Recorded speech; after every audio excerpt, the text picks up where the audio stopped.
History is nuanced. It cannot be black and white, but consists of different tones, halftones, and shades.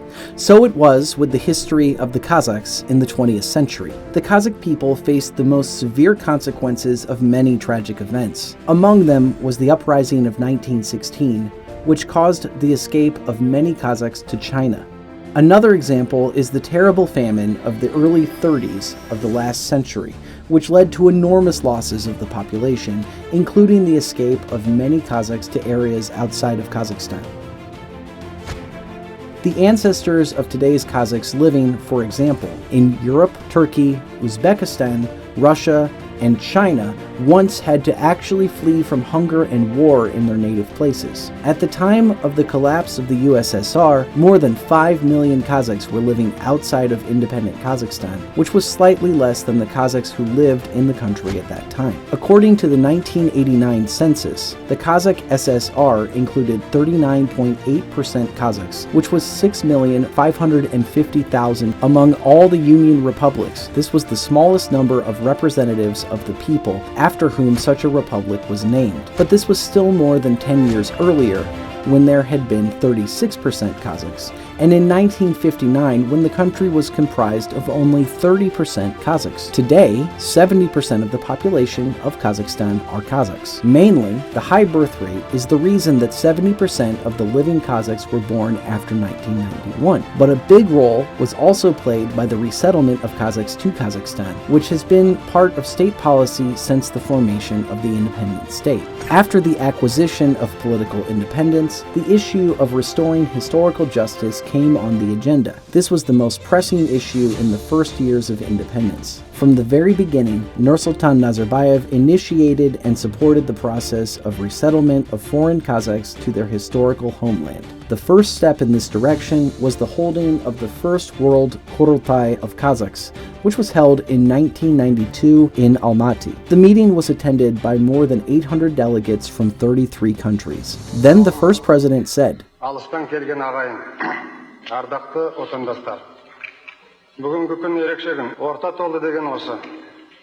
Дәл осынау сәтте өзін қазақпын деп сезінетін әрбір адам жүрегі лүпілдеп, ата мекеніне, тәуелсіз Қазақстанның астанасы Алматыға көз тігуде.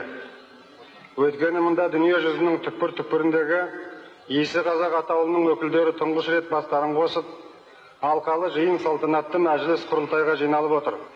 Күні кеше ғана мұндай болады деген ой көбіміздің қиялымызда да кірмеген шығар. Енді міне аңсаған арманның тағы біріне де қол жеткіздік. Мен республика президенті ретінде бәріңізді дүние жүзі қазақтары құрылтайының салтанатты ашылуымен шын жүректен құттықтаймын. Баршаңызға туған жерге қош келдіңіздер деймін.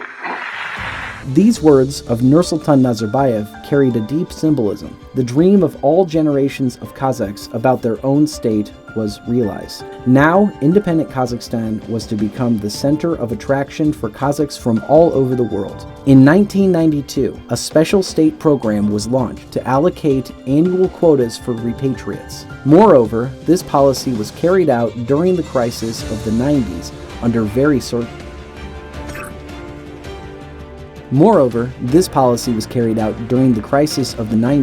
very difficult economic conditions. In this case, the first president of Kazakhstan once again showed how to think strategically and even act in spite of adverse circumstances. It was important for the country to demonstrate its readiness to become a home for all Kazakhs, many of whose ancestors had left it at difficult moments in our history. For Kazakhstan, the arrival of Kazakh immigrants was not only a matter of justice, but also of solving practical problems. One of the features of the republic is a fairly low population density. Since 1991, there has been a serious outflow of citizens from Kazakhstan. In the first decade alone, more than 3 million people left the country. Some went to Germany under the German resettlement program. Many military personnel, employees of closed secret cities like Volodar, Stepnogorsk, and Priazersk, left for Belarus, Russia, and Ukraine. At one point, the total population of Kazakhstan dropped to 14 million, which was critically small for such a large area. So, according to the UN forecasts made at the beginning of the 2000s, even under the most optimistic scenario, the population of the Republic would reach only 16.6 million people by 2025. It is significant that in 2019, the first president, Nursultan Nazarbayev, mentioned demographic issues as one of the 6 main problems that the country faced on the eve of its independence. Scientists and politicians from Mongolia, China, and Uzbekistan, cattle breeders of Mongolia, farmers of Iran and Uzbekistan, and doctors from Russia all went to Kazakhstan. To return to the historical homeland has become a common trend, and this desire has raised hundreds of thousands of Kazakhs from their homes. Of course, the situation of the repatriates was not simple. Many of them did not know the Russian language, a kind of lingua franca of modern Kazakhstan, which made it difficult for them to adapt to their new environments. Therefore, the adaptation of Kazakh migrants could create difficult situations sometimes. For example, there were difficulties with the resettlement of returnees, in particular due to the desire to be closer to relatives who had remained in the former countries of residence. The Oralmans mostly settled in the relatively densely populated southern and western regions. This led to pressure on the social infrastructure of those regions.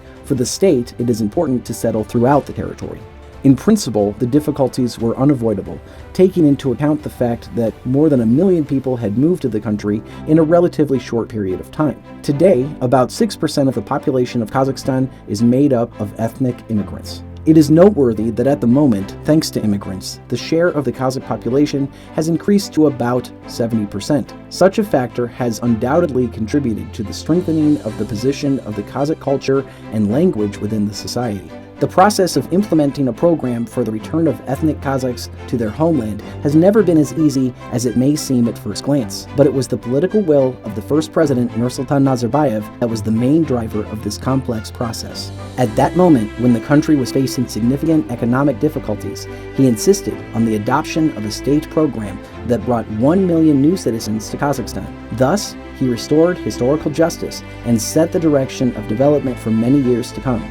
Such decisions and policies always remain in history, as the policy of repatriation of ethnic Kazakhs will forever remain in modern Kazakh history.